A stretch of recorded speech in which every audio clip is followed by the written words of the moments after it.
Shalom, everybody, and welcome. My name is Yishai Fleisher, and I'm standing right now in the heart of Judea. You know, you may believe that the Jewish people have historical rights or biblical rights to the land of Israel, but when the word international law comes in, you may get a little afraid because the haters of Israel are always using the term international law against Israel. Well, there's actually an amazing and beautiful story of Israel's international law recognition that happened 100 years ago in San Remo, Italy. That's when the Allied powers that were the victors of World War I got together to dismember the lands controlled by the Ottoman Empire and hand them to indigenous local peoples, including the Jews. I'm going to be speaking with some awesome experts, Colonel Richard Kemp from the British Army, Jake Bennett about the legal text of the Mandate for Palestine, and Rabbi Mike Feuer about the spiritual aspect of the recognition of Israel by the international community. So stick with me for a journey that goes back 100 years to San Remo, Italy, at the beginnings of the recognition of Israel in international law. All right, folks, we are celebrating 100 years since the San Remo Accords, which was the first and maybe deepest international recognition of Jewish rights in the land of Israel.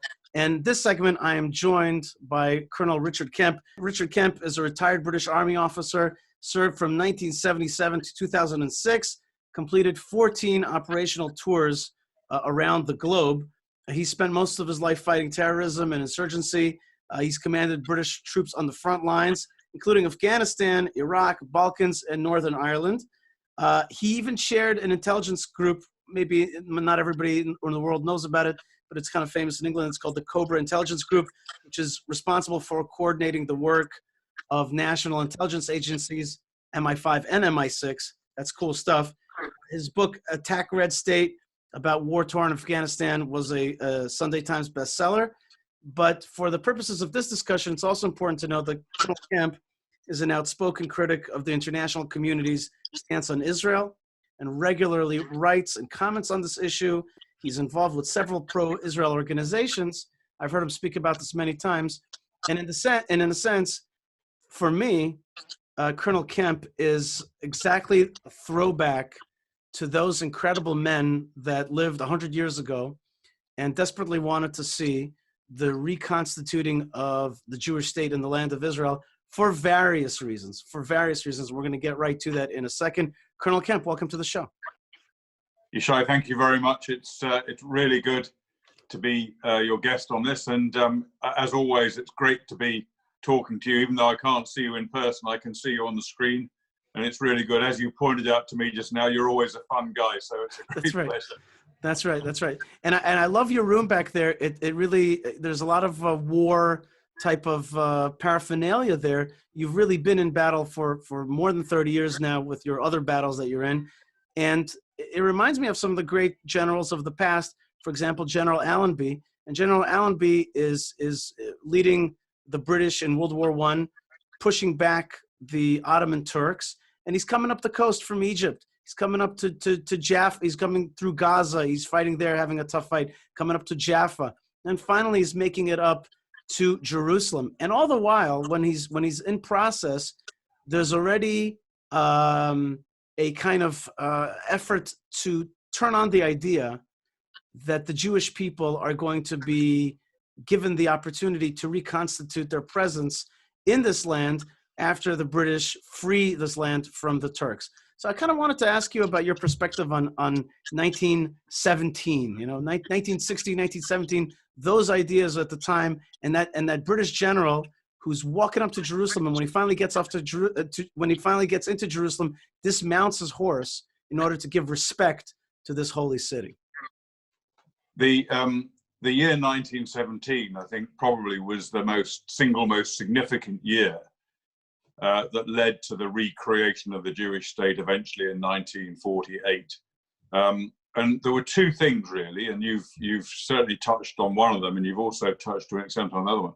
Two things occurred in 1917, which led to I think more than anything else, to the recreation of the Jewish state. The first of them was the Balfour Declaration, the British government's policy decision to encourage and enable the establishment of Jewish national homeland in the then land of Palestine. And secondly, and I think actually at least as important, possibly more important than the Balfour Declaration, was the campaign you just spoke about, General Allenby's campaign to throw the Ottoman Empire out of Palestine and other parts of the Middle East, and conquer it for Britain as part of the war effort. Let's not forget that campaign was part of a defensive war after the Turks attacked the British in Egypt. So it was a defensive campaign in which the British were victorious. When I say the British, obviously it wasn't just British. It was also Australians, New Zealanders, people from other countries as well, part of the British Empire fighting. And one element of that battle, which isn't really well known over here, it's probably well known in Israel, but isn't too well known over here, was the role of Jewish people from Palestine that formed an intelligence group called Nili. And Nili was a fundamental element of General Allenby's success. Without the intelligence that was passed by Nili, the Aronson family, who were the sort of backbone of Nili, without the intelligence passed by them, General Allenby's own chief of intelligence has said that he would not have been able to win that conflict in the way he did. Eventually, maybe won, but with many more casualties, and it would have taken longer. So that's a fundamental thing. And the other point I think that we should bear in mind when we're talking about this subject is that not in 1917, but the next year in 1918, when Allenby concluded his campaign and threw the Turks completely out of the region, a fundamental part of that was the Jewish Legion, part of the British Army, the first formed Jewish fighting force since the time of the Maccabees. The 38th, 39th, 40th and 41st battalions of the Royal Fusiliers, collectively known as the Jewish Legion, who were formed by Colonel John Patterson in 1917 and actually fought for the first time at Megiddo in 1918.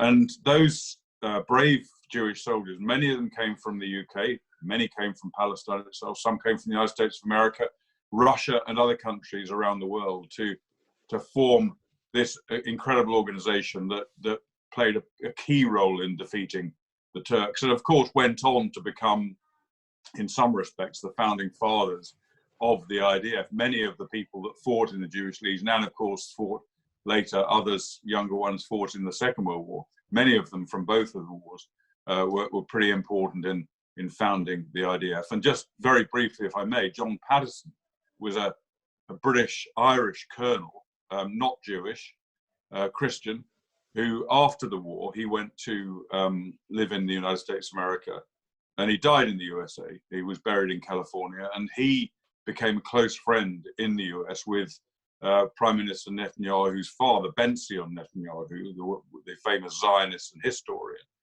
And he became so close to him that he asked him to be. I'm not an expert on the Jewish religion, but the equivalent in Judaism of a godfather, as we would have it, to his oldest son, Yoni. And in fact, his oldest son was named Yoni after John Patterson. And of course, Yoni subsequently became the hero of Entebbe. And then after when Patterson died, he died in 1947. His wish was to have been buried among the Jewish soldiers he led in battle in Palestine in 1918. But because of the time, it was 47, as I said, it wasn't possible. But a few years back now, his remains were exhumed from California and reinterred in a Jewish military cemetery where his soldiers had been buried, in a ceremony presided over by Prime Minister Netanyahu. And I was very fortunate in being able to be there myself. That's awesome. And that's awesome that you were there. I forgot the part that you were there. I knew the rest. That must have been a special feeling for you because, you know, the UK, the story of the UK's involvement in the rebirth of the Jewish people is very significant. I have a fabulous book right here, which is called The Balfour Declaration by Elliot Yeager. Great book, by the way, and talks about some of the fabulous British people that were involved. And we'll get to a second what their motivation was. But there's also been dark times. You and I, before the show, discussed that we wouldn't get into it too much. But you're the kind of British person who sees the story of Israel as a just story, a rightful story. And it must have been very special for you to be at that reinternment of General Patterson in the land of Israel, a British soldier, by the way, famous for many other things, not just Zionism, including killing these man-eating lions. And yet he's buried here in Israel. It must have been a special moment for you. It was an incredible moment. I knew a lot about John Patterson, and of course, I knew a lot about many other British military and political leaders who have also been very, very strong supporters of Zionism, and then later of the State of Israel and the Zionism of Israel. And coming to mind immediately is Orde Wingate, another very famous British officer who, in the 1930s, again not Jewish Christian, in the 1930s, he on his own initiative, because of the feeling he had for the Jewish people in the land of Israel, he taught the Jewish farmers and people living in the land at the time. He taught them how to defend themselves against marauding Arab bands who were trying to kill them and drive them out back in the 1930s. Yeah, he was the original anti-terror trainer. Right, absolutely. And he taught them to not just defend yourself in your village, go out and get the enemy, go out at night, get them, kill them when they're not expecting you, and deal with them. And that was, a lot of his philosophy became the kind of policies that are still used today by the IDF. And in fact, David Ben-Gurion, the first Prime Minister of Israel, said that had Orde Wingate, remember a British Christian officer, had he not been killed in the Second World War, he was killed in Burma in the Second War as a general in an air crash, and later buried in Arlington Military Cemetery in Washington. Ben-Gurion said, had Wingate not been killed in the Second World War, he would have been the first chief of staff of the IDF. So the first chief of staff of the IDF would have been a British Christian officer, which is actually something incredible to think of. But there have been others, obviously people like David Lloyd George, who was the main figure behind the Balfour Declaration, Balfour himself, Winston Churchill. More recently, we had people like Margaret Thatcher, Tony Blair, our current Prime Minister Boris Johnson. Many prominent British figures, that perhaps the best of our leadership, have always been staunch, strong supporters of the Jewish people and of the State of Israel. I just want to mention one other military figure who no one will have heard of, I'm sure, but he's somebody who's quite special to me personally, and he was a guy from my own regiment. I was a member of the Royal Anglian Regiment, which was formed from a number of earlier county regiments, including the Suffolk Regiment. And the Suffolk Regiment, during the period of before Israeli independence, was based in Palestine, was over there. And they were told, you're moving back, you're going back to Britain. And there's then going to be a war. The Arabs are going to invade. And they were basically told that the Arabs are going to defeat the Jews in that war. And in fact, Field Marshal Montgomery, the head of the British Armed Forces at the time, he gave, I think, the Jewish people just a matter of weeks to hold out after the Arabs invaded.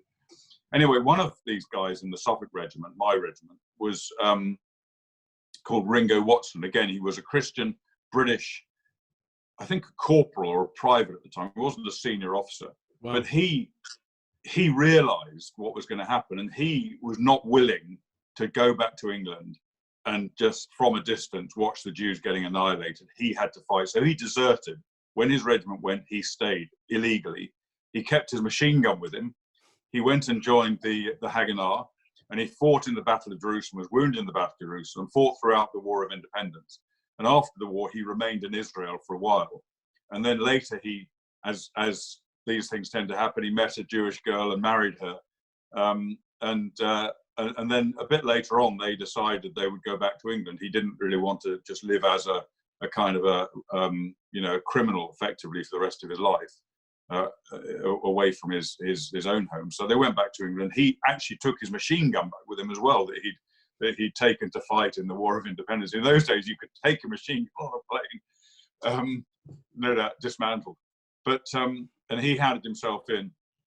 He was court-martialed, did a short period in prison because if you desert for selfish reasons, that's different. But if you desert to fight, then you're looked at a lot more leniently. And so he did a short time in military prison, and then served on in the British Army together with his wife there. And he became a sergeant major and retired just a few years ago, died a few years ago. And Wow.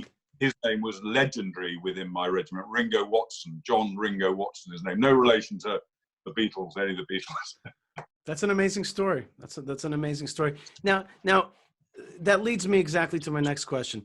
There were various motivations at the time for British support for a Jewish state in Palestine, in the land of Israel. They were various. For example, T.E. Lawrence was actually in favor of Zionism as well, really because he was in favor of supporting local peoples to rise up against the Turks, the Ottoman Turks, support the British, be allies to the British. And so he saw the Arabs and the Jews not very differently. He helped turn the Arabs against the Turkish rulers. And so too, he said, okay, the Jews are also part of the equation here. They're an indigenous people in this land. They're living here. They could be good for the British Empire. And he supported both of those indigenous peoples as having self-determination and turning against the Turks. So that's one very geopolitical reason. Another geopolitical reason was that the UK wanted continued control over the Suez Canal. And the friendly Jewish state, the proto-state, would help them ensure control over the Suez Canal. But then there was one other motivation. There's others, but one clear one, which was a love and a connection with the Bible. And you had that with David Lloyd George. You had that with Balfour. These are people who were steeped in biblical tradition, in reading the Bible. Balfour's mother read him the Bible every night. And they recognized these places, and they felt that this is their great, and here it also bifurcates into two different rationales. One is the great opportunity to reconstitute the Jewish Commonwealth, and another one is to fix some of the wrongs that were perpetrated against Jews by Christendom, and they felt themselves to be emissaries, people who could fix a historical wrong, right a historical wrong by doing this thing. And they were very, very passionate. So I wanted to ask you a little bit about these various motivations of the British Empire at the time in 1916, 1917, 1920 at San Remo for the creation of a Jewish state. Yeah, I mean, there's no question at all that the motives were varied, including self-interest on the part of the UK. And I should just say again that it was really Lloyd George, the Prime Minister, and remember he was fighting a tremendous fight in the First World War. It was certainly not the outcome was certainly not able to be foretold. There was no absolute definite prediction that we would be victorious in the First World War. Many thousands and thousands of British soldiers, American soldiers, later French, were being slayed in the war, as well as Germans, of course. So it was a terrible time. And, I think the challenges, even today, challenges faced by, for example, our Prime Minister over here, Boris Johnson, and your Prime Minister there, Benjamin Netanyahu, with the coronavirus thing, I think pale into almost insignificance compared to the tremendous challenges he faced. So he was looking for every possible way he could of achieving victory. And you mentioned the desire to maintain control of the Suez Canal, obviously very important. But another very important thing was to keep allies on side and try and harness our allies around the world. And the Jewish people were seen, Jewish people in the United States, I think in particular, but also elsewhere, were seen as being fundamental to that, because they played, in many cases, they played significant roles within their own society. And I think that was part of the motivation, not the whole motivation at all, but part of the motivation for the Balfour Declaration and for Britain essentially befriending the Jewish people in this way. And I think one thing we shouldn't forget, because people will talk about the Balfour Declaration as an embodiment of British foreign policy, which it was, but it wasn't British alone. Before Balfour made the declaration, he secured the agreement of all of the major countries in the world that we weren't fighting at the time. So that includes the United States of America, it includes China, it includes, pretty much every other major power, France and so on, that we weren't actually involved in combating. So it wasn't, the Balfour Declaration wasn't just, it was portrayed purely as a British political instrument, but it wasn't just that. It was as it was later enshrined in San Remo. It was it was an international agreement, and he garnered international support for it. But I do agree with you also that I'm sure both Balfour and Lloyd George were both Christians, and Lloyd George in particular, he was a Methodist from Wales, and he saw a lot of commonality in both the religion and in the nature and character of his own country, Wales, with the future Jewish state. And so I think he had a great deal of sympathy.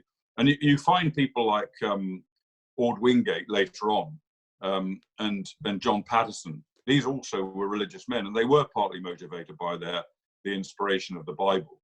And that does go for many, I think, many people, many non-Jewish people who are fervent supporters of Israel. Personally speaking, I'm a Christian as well, but my support for Israel is not, I mean, it's obviously, if anything, reinforced by my knowledge of the Bible, which is not as great as it should be, but certainly not as great as people like Ord Wingate. But my motivation is not, my personal motivation is not about the Bible. I am a Christian, I am a Zionist, but I don't consider myself a Christian Zionist. In other words, motivated by Christianity. A lot of my motivation is knowing right from wrong, and of course that comes from my Christian upbringing as well. But I do recognise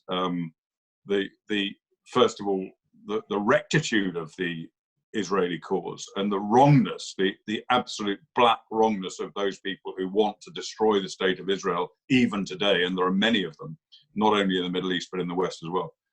But also the virtue that Israel has for the whole of the world. And I've worked closely with the IDF, with other Israeli state organizations, including intelligence services, in my professional career. And I know how much our country, Britain, and also the rest of the Western world, and most of the world itself, and not even outside the West, owes to the state of Israel in terms of, forget about trade and economy, but in terms of just things like technology, military technology, medical technology, intelligence. Israeli intelligence has saved so many lives around the world. And we're fighting the same fight. Israel and the UK and Europe and the US and the Western world is fighting the same fight against the same enemy. And to me, it's important that we stand with our friends and oppose, in union, oppose our enemies. I think that makes a lot of sense. And I think also, in general, I've come to this conclusion in life that when something is true, it has many layers. It has many layers of truth. And it could be true on a biblical plane, on a reconstitution plane. It could have been good for British foreign policy with their strategic global situation. And what you're saying is another side of it, which is the justice of the Israeli cause, and also the how should we say it in one word? The usefulness, the good, the light that comes out of Israel for the world. It's important for people that aren't so familiar with it to understand that the Balfour Declaration was fully included into the San Remo Accords, and Arthur James Balfour was actually there in San Remo and making sure that was going to happen. It was incorporated, the idea that there was going to be a Jewish state, and that happened 100 years ago, really today, 25th of April, 1920 in San Remo, Italy. And later, 2 years later, a document was formulated, the mandatory document, which is a fabulous document, which recognizes Jewish rights in the land of Israel. It doesn't grant, but recognize. It talks about reconstituting. It talks about a right of return.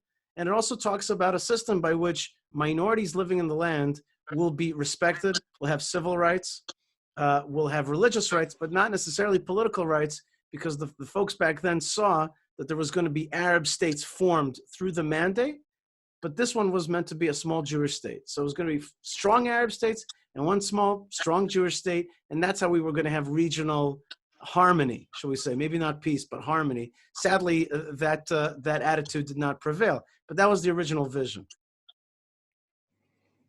Can I also, Yishai, can I make one further point, which sort of complements what you said, which is that not only was the Balfour Declaration essentially made part of a legal treaty at San Remo, and then in the British Mandate, or the League of Nations mandate for Palestine, handed to Britain.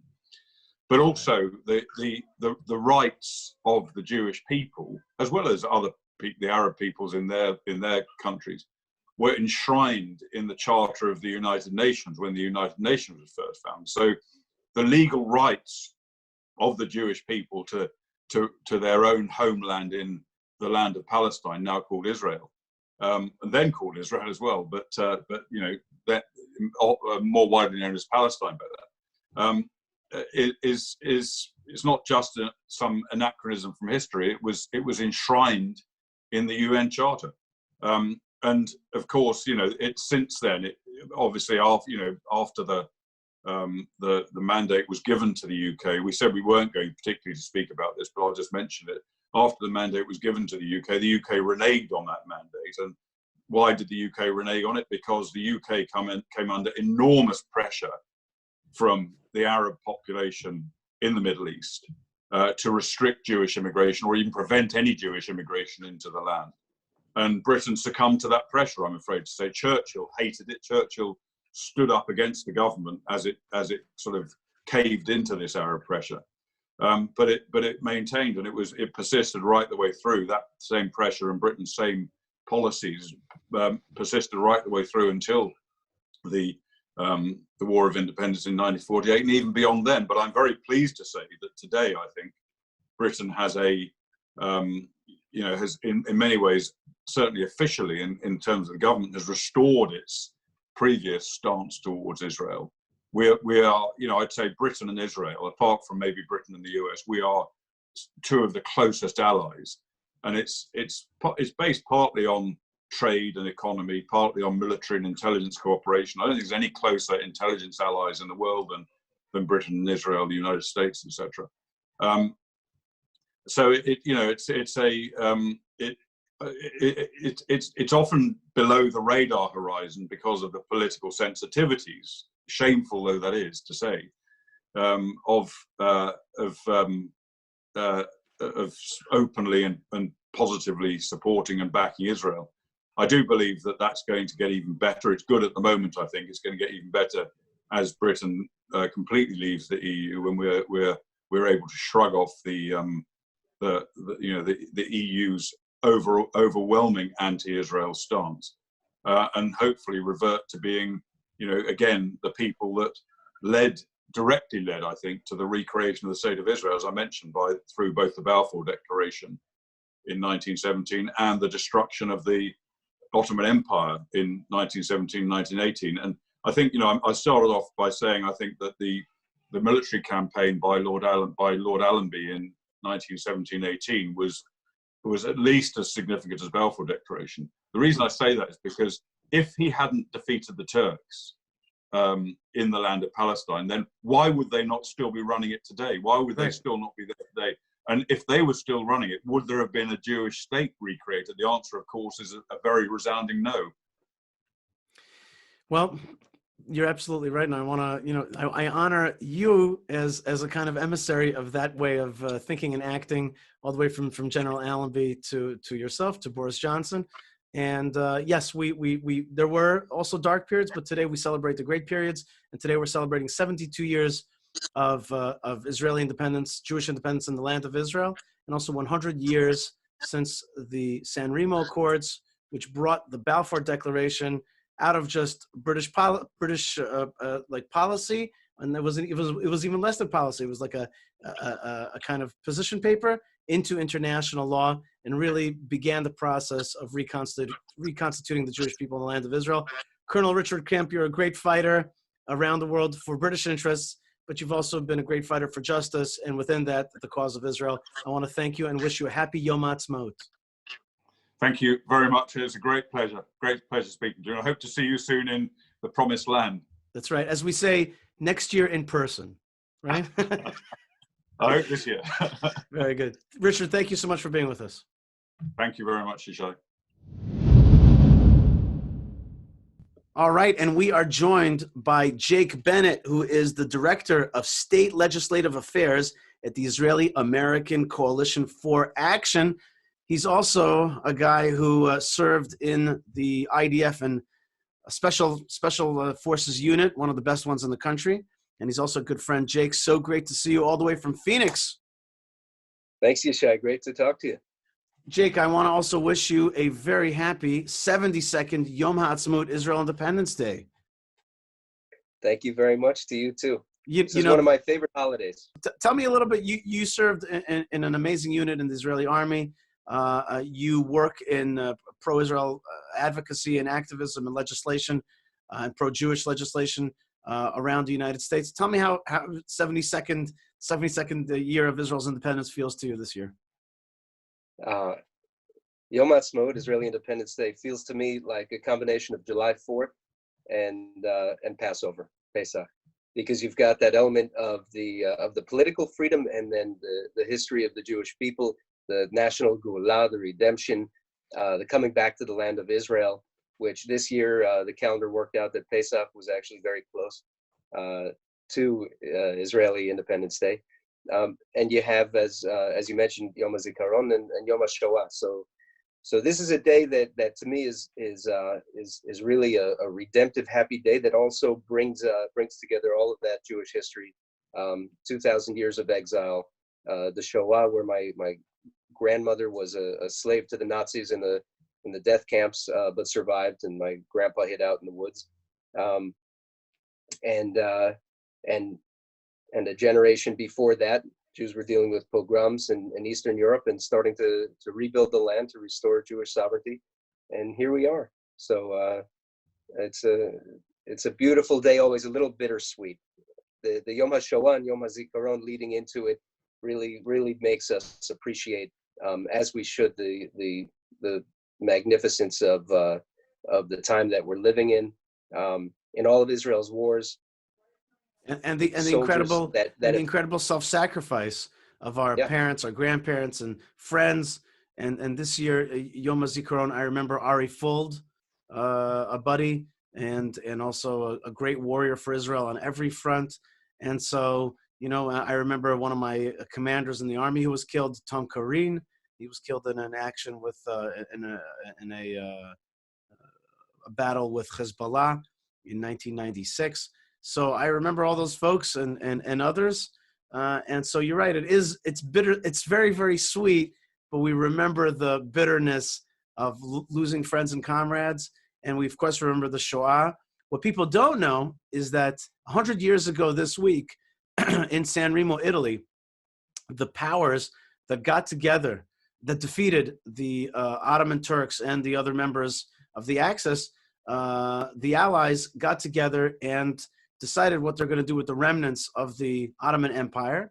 And on April 25th, they decided to incorporate, April 25th, 1920, they decided to incorporate the Balfour Declaration of 1917 into a new system that was going to be called the Mandates, in which the European powers, the French and the English, and the British, were going to rule different parts of the Middle East with the hopes of mentoring these places, these countries now into self-governing, strong, independent states. Amongst them was going to be Palestine. Palestine was going to, of course, be Jewish Palestine, a Jewish state. And that was decided on April 25th, 1920, that they were going to incorporate the Balfour Declaration. They were going to make sure there was going to be a Jewish state. And maybe that was one of the greatest moments of the foundational moment of international law, of the Jewish state in international law. And what we're going to read now is we're going to read a document that was finished off about 2 years after that, that was there to complete the idea that happened at San Remo, that there was going to be a mandatory for a Jewish state. And so in 1922, they got together 2 years later and wrote up a document to crystallize what a Jewish state, what the process of creating a Jewish state was going to look like.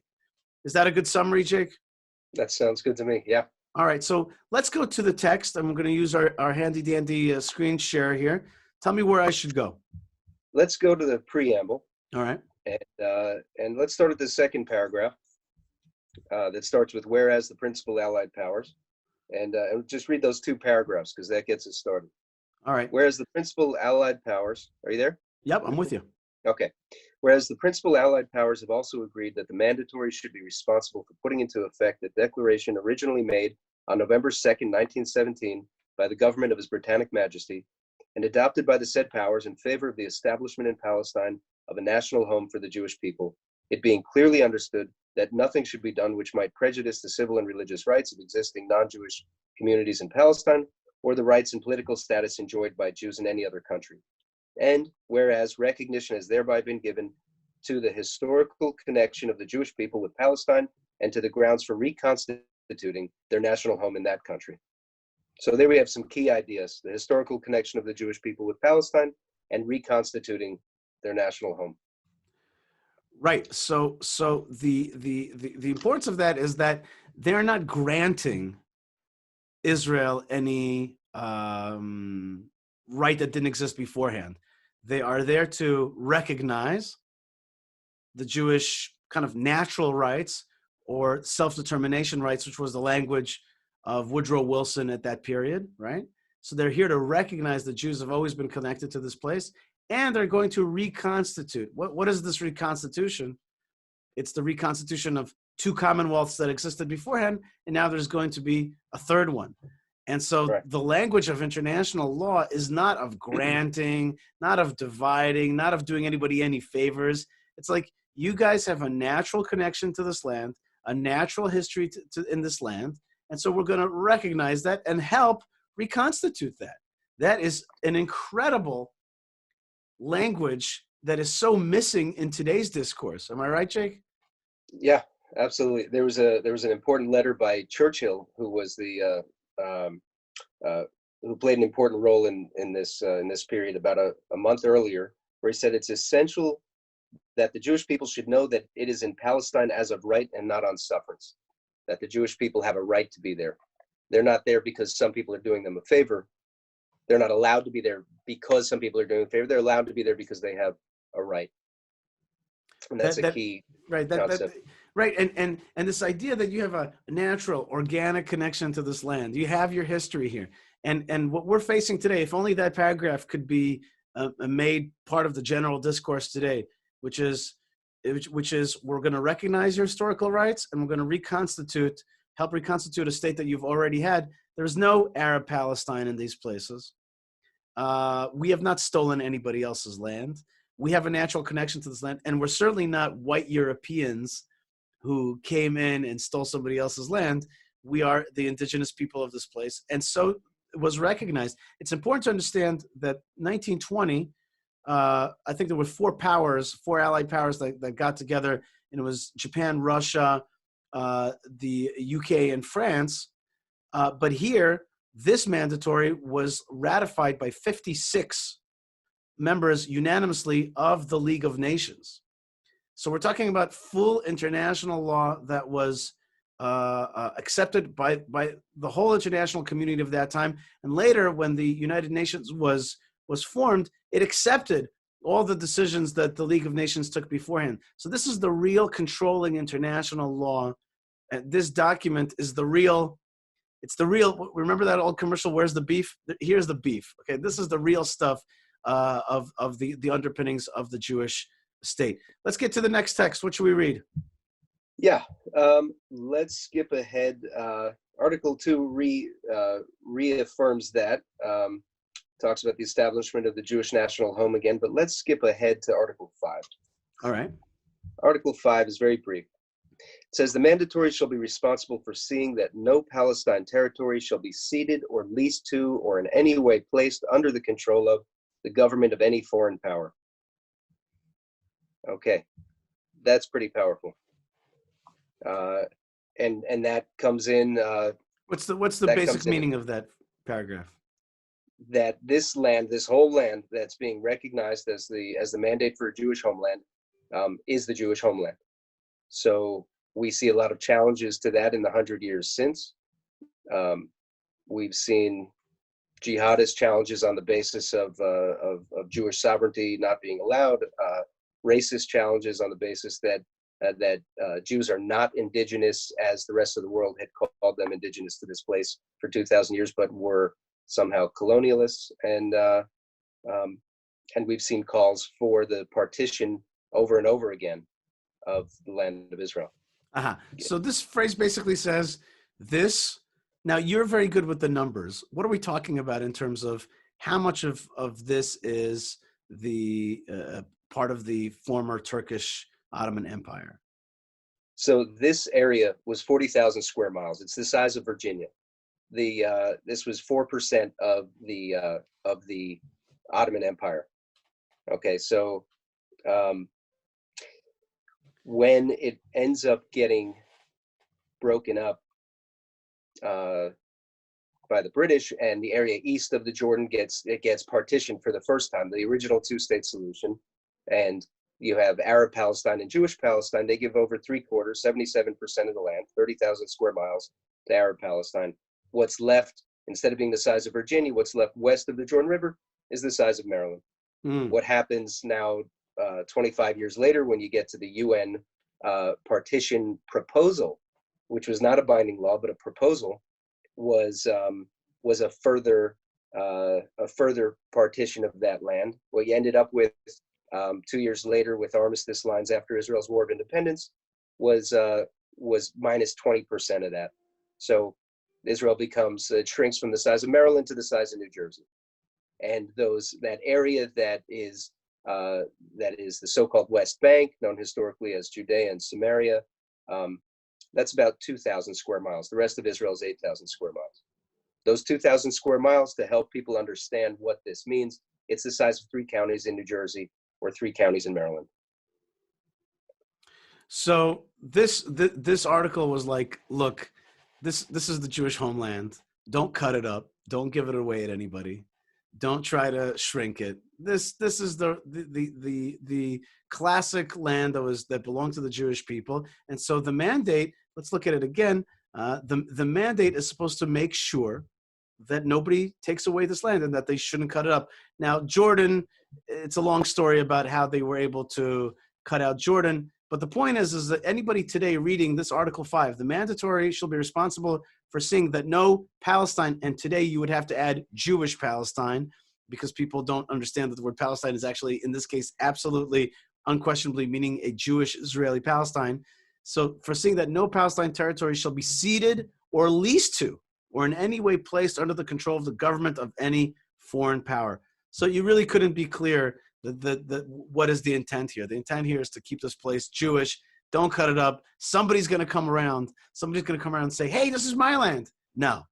International law recognized this is nobody else's land. And I think even in the discourse of the deal of the century, today, it would behoove us to recognize that there should be no discussion, really, of giving away this land to any other foreign power or government. And that I kind of wish that the deal of the century today would look like the deal of the century a century ago, right? Yeah. Do we have any other? Century ago was a pretty good deal. It was a pretty good deal. It was a pretty good deal. It was, you know what, but you know what, Jake, that makes me want to clarify one thing, which is that it's not a good deal for the Jews and for Israel. It's actually a good deal for Middle East stability and prosperity. And the peace plan of 1920 was very simple.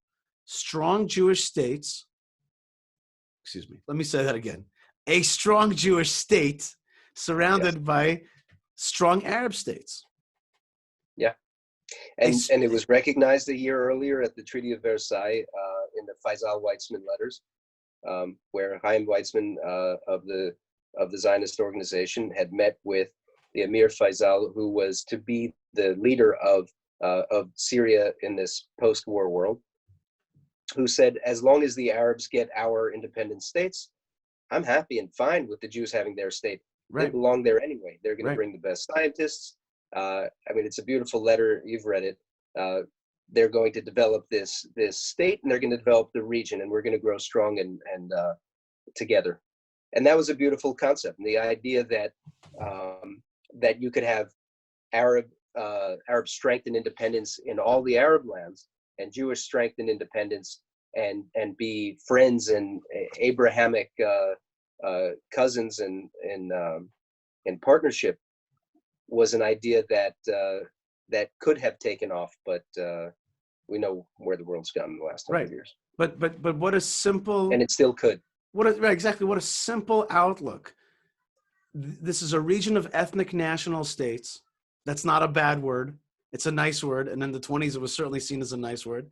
You have an ethnic national Jewish state, ethnic national Arab states, a Semitic region, an Abrahamic union, and they're all strong and doing their thing. Nobody's trying to, and we'll get to this in a second, nobody's trying to get rights to undermine the Arab nature of the countries around us. No Jews are trying to vote out the Arabs in their states, and no Arabs are trying to vote out the Jews in their state. This is tribal regional lands. This is the Jewish protectorate. These are the Arab areas. And that's how we're going to get along, by that understanding, by that respect. And the clear-eyed time that of the 20s, where it was like they were post-World War I. They wanted a world that was going to be stable. It didn't work out for them, but they had a clear-eyed vision of how to put these powers in consonance with one another. One more thing, T.E. Lawrence, the famous Lawrence of Arabia, he orchestrated the Arab revolt against the Turks, and he basically said to the Arabs, you're going to get liberty, you're going to get these Turks off your back, and you're going to get regional self-determination. That's the same thing he thought about the Jews. He thought the Arabs were going to get self-determination, great, and the Jews, which is basically another type of Arab tribe, a Semitic tribe right next door to the Arabs, from the same type of family, they too are going to get their self-determination, and these peoples are going to get states, and they're going to be living in liberty without the yoke of the backwards Ottoman rule. So that was the vision of the time. Absolutely. And at the time, to put it in context, this was the liberal vision, because remember what preceded it. What preceded it was spheres of influence, conquest, colonialism, and then you had this concept of these ethno-national states of indigenous independence.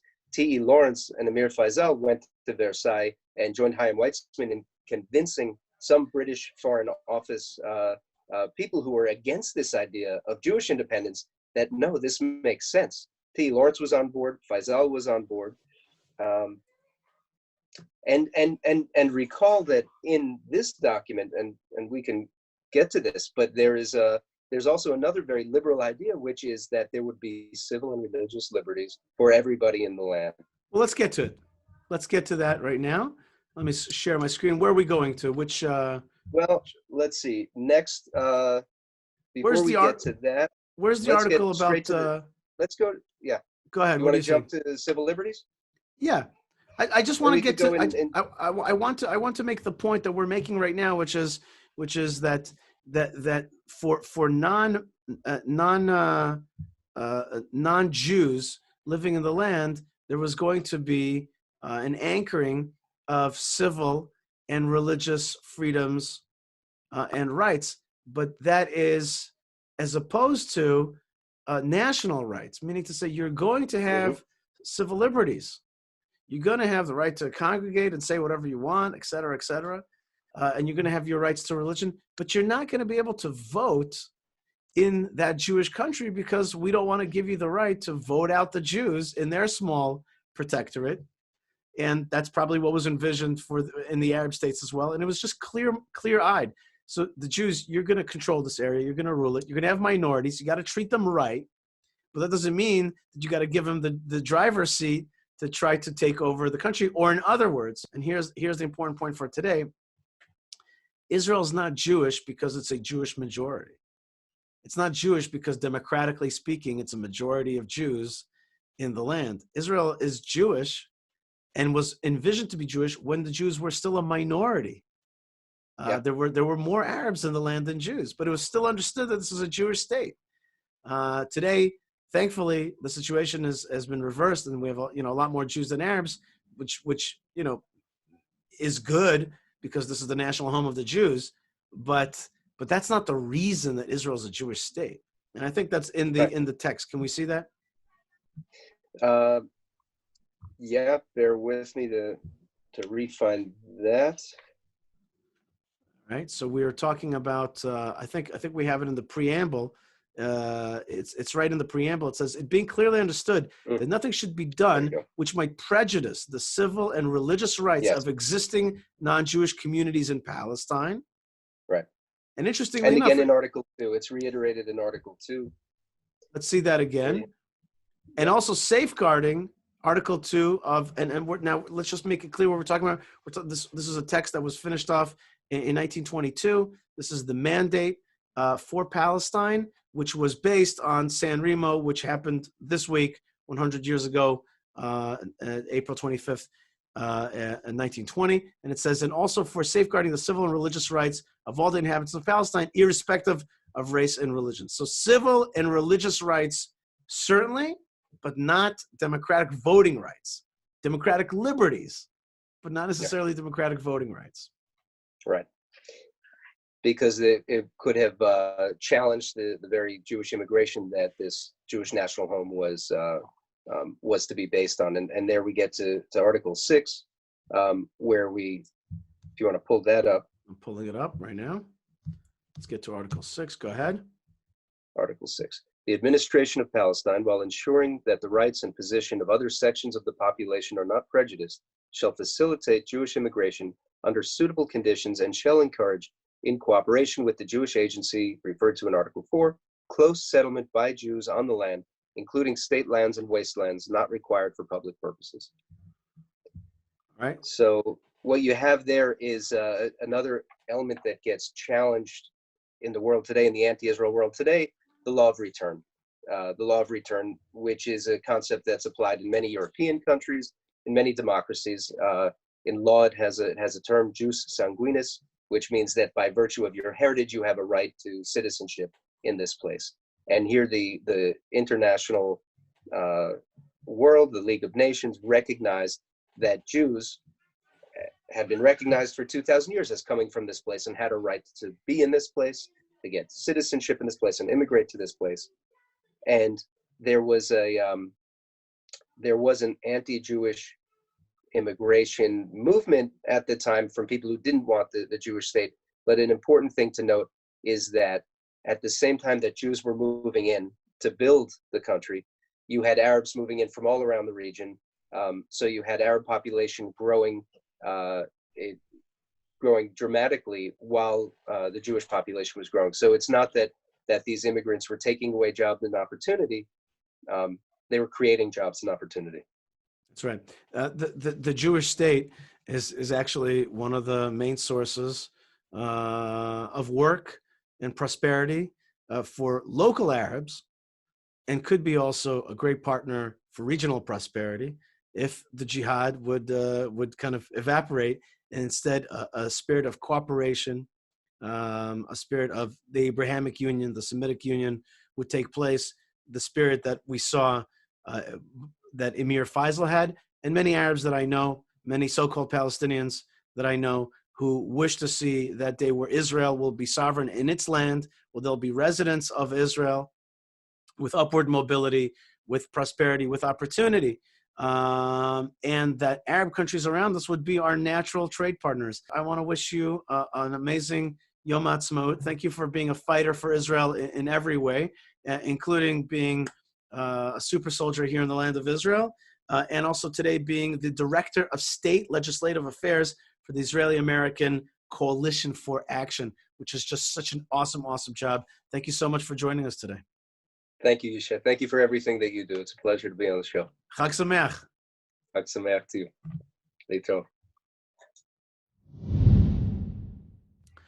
All right, we want to welcome Rabbi Mike Feuer, who's an educator, a counselor, and also the creator of a history podcast called The Jewish Story on the Land of Israel Network. He's a history buff and a great teacher, and also an awesome rabbi.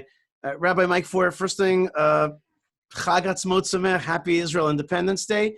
And also, just want to ask you about like a spiritual perspective. Like, how do we look at this crazy thing where we had nations beforehand, like the Romans and others, Crusaders and Muslims, coming into our land, occupying it, taking away our sovereignty, destroying our sovereignty. And here you had the world gathering together saying, hey, Jews, we recognize that this is your homeland? How do we see that in historical, spiritual perspective?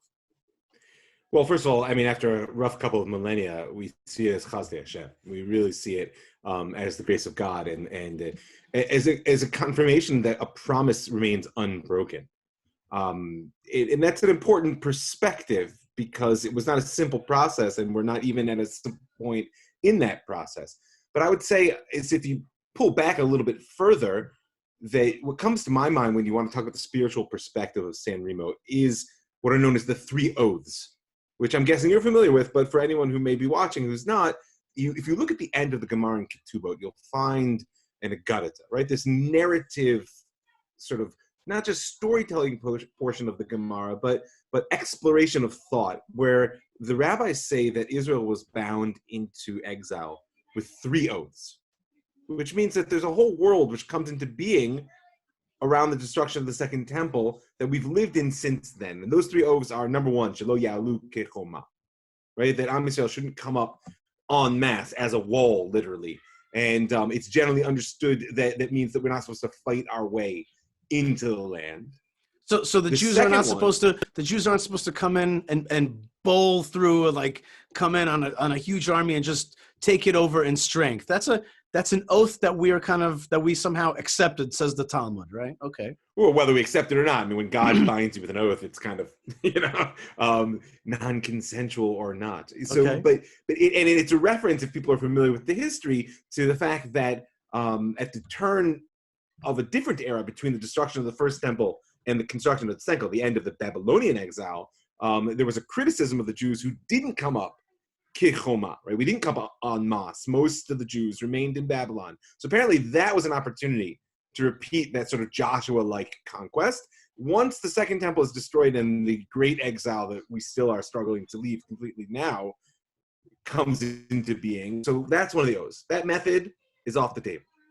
The second one is not to rebel against the nations, right? And this goes to the heart of the rabbinic conception of what history basically is, frankly, since the destruction of the First Temple. We have to remember that sovereignty, the idea of kingship, that someone not only makes the rules, but holds the context that allows the world really to develop its relationships. Sovereignty for Am Yisrael finds its fullest expression in a society that is able to bring the presence of God back to earth, right? The temple in its fullness, the Shekhinah, God's presence dwelling, that has not existed in the world since the destruction of the First Temple.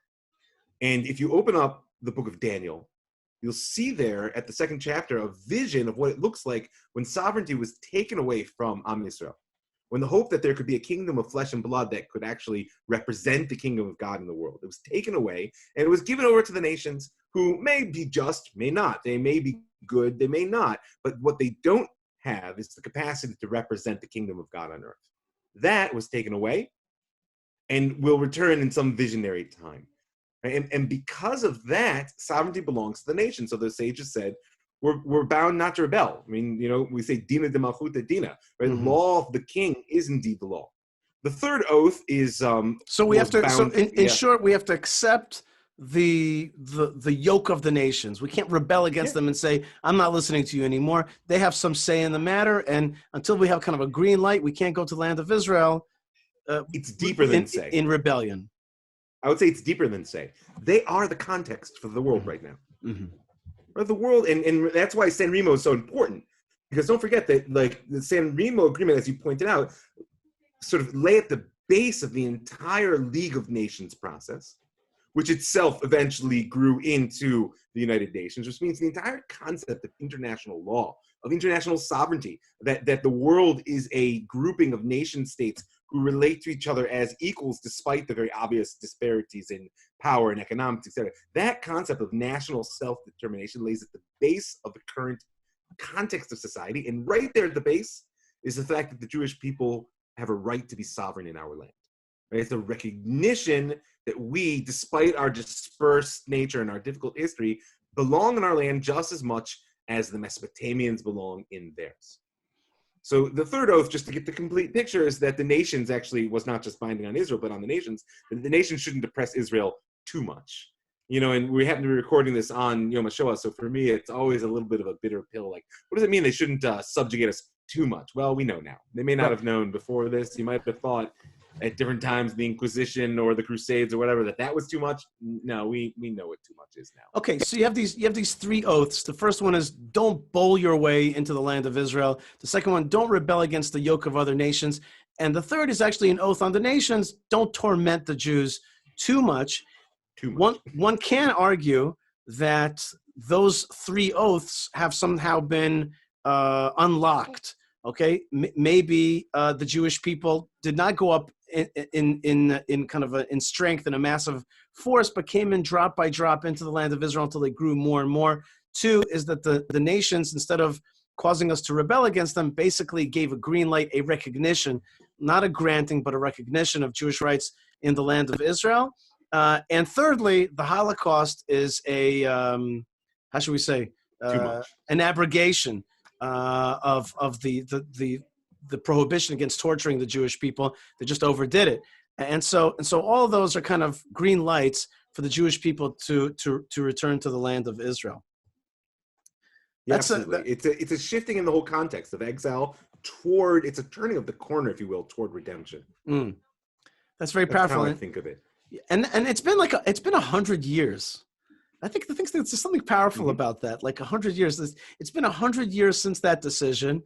Sadly, though, I guess the only question mark that's out there is after San Remo, the British themselves, who were the mandatory, they were the ones that were supposed to be responsible to basically tutor Israel and other countries into freedom, into self-determination, started turning their back on the Jews. And the UN, which is the inheritor of the League of Nations, instead of going in the pathway of Balfour and the San Remo Accords, turned a direction and went the other way. I told my wife that this is a little bit like Egypt when Pharaoh finally released the Jews into the Exodus, into leaving Egypt. Suddenly turns around and says, "Wait a minute, what have we done?" Right, and we got to chase them and stop this process. Of course, the process is, once it's out the door, it's not stopping anywhere. But I guess that's a little question mark of why have the nations reneged on that beautiful, beautiful moment.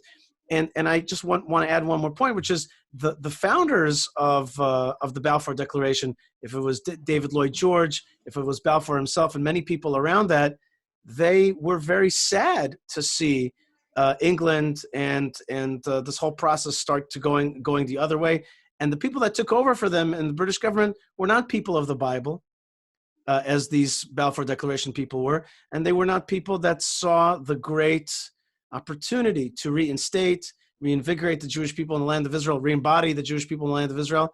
And so it was like a beautiful moment 100 years ago. There were even Arab factions headed by Emir Faisal, who met with Chaim Weizmann, exchanged beautiful letters, and really saw, to quote Shimon Peres, like a new Middle East.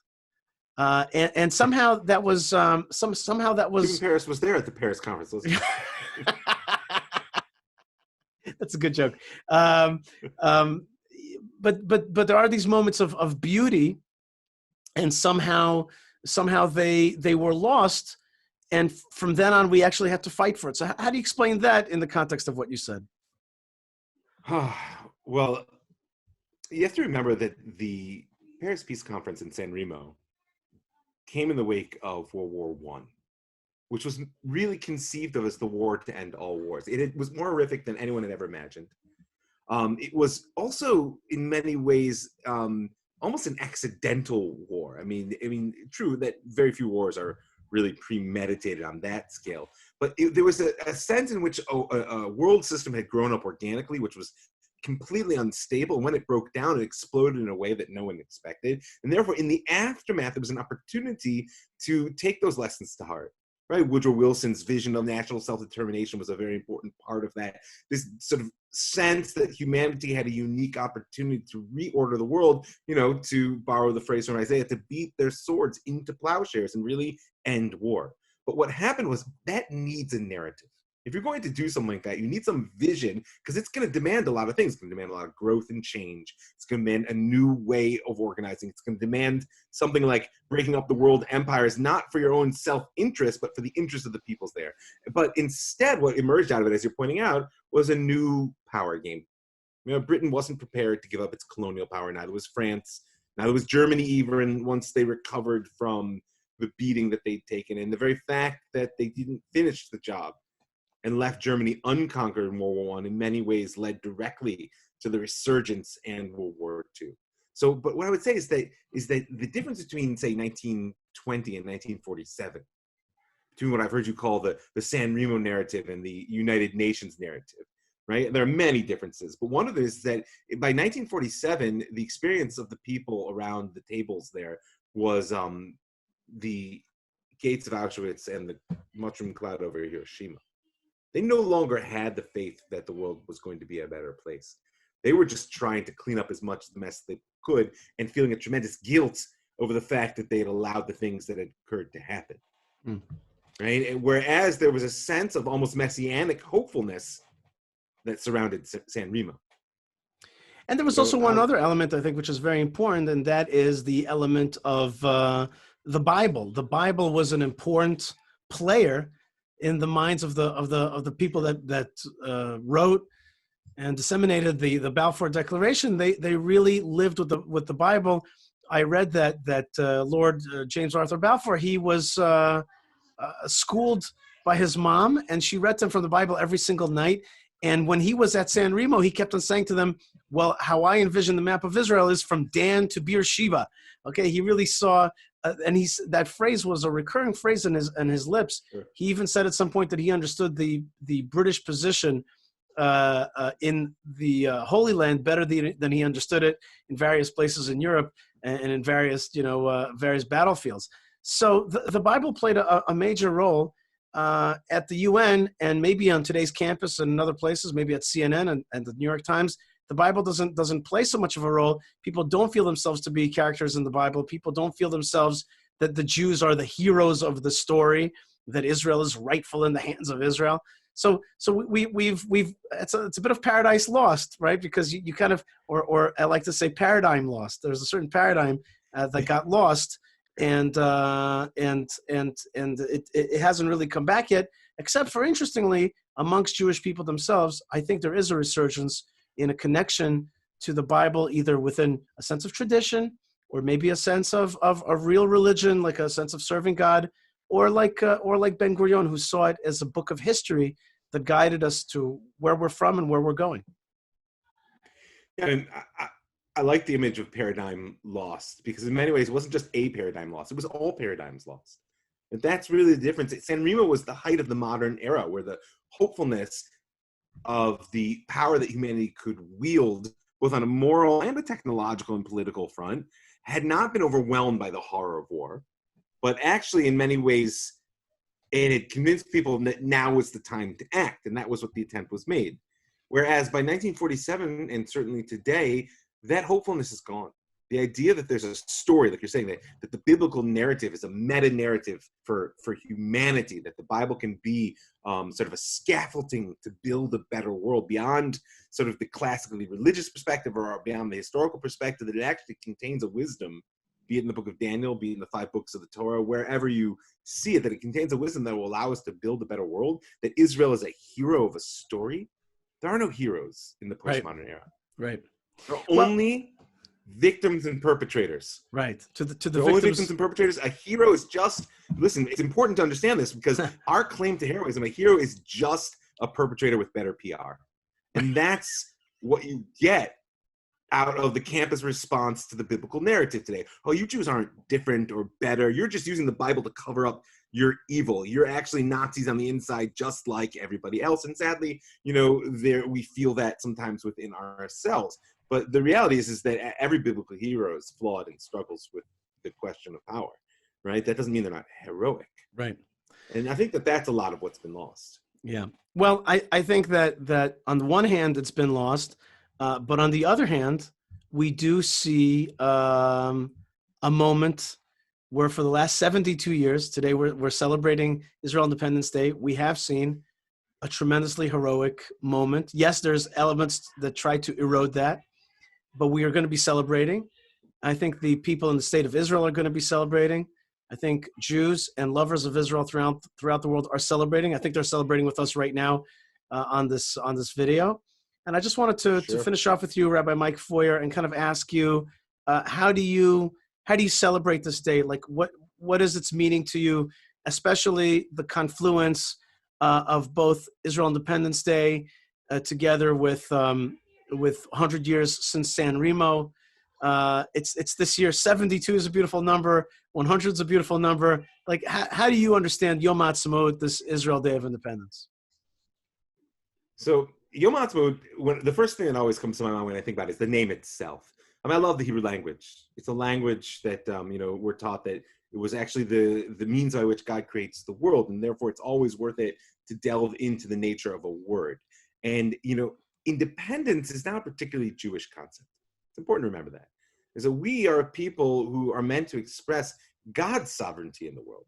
And not just in the sense that we all are an expression of the divine will, but also we're a people for whom the collective, that Am Yisrael, really takes a center stage, and that each of us as individuals, of course, is precious and important in the whole world, but that we're meant to be expressive of and to serve the mission of that collective. So independence is a dicey word. Atzmaut, in many ways, is a much more profound and more Jewish concept, because etzem, of course, is the thing itself. It's the nature of thing. Atzmaut is self-actualization.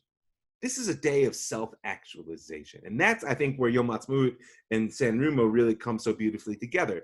Because what the nations did is recognize that, especially men like Lord Balfour, that because of their religious and biblical vision, that what the world needed was a platform to be able to take it to the next level of expression and actualization.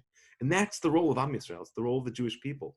We're meant to serve. We're meant to serve God. We're meant to serve the world. And of course, to serve also our national interests. And the beauty is that none of those contradict. But it only works. The expression that Archimedes said, if you give me a lever and where to stand, I'll move the world. Well, we as a people, the Torah is our lever. The land of Israel is where we're meant to stand. And our mission is to actually move the world. So that's really what I see, in the sense that we've been gifted with a return to our land and the opportunity to sort of regroup and recoalesce here as a people in a way in which we haven't been able to do for a couple of thousand years. And the only other thing I would add to that is it's very important to me on the day itself to spend a little bit of time feeling the dream. That we're living the dream of 2,000 years.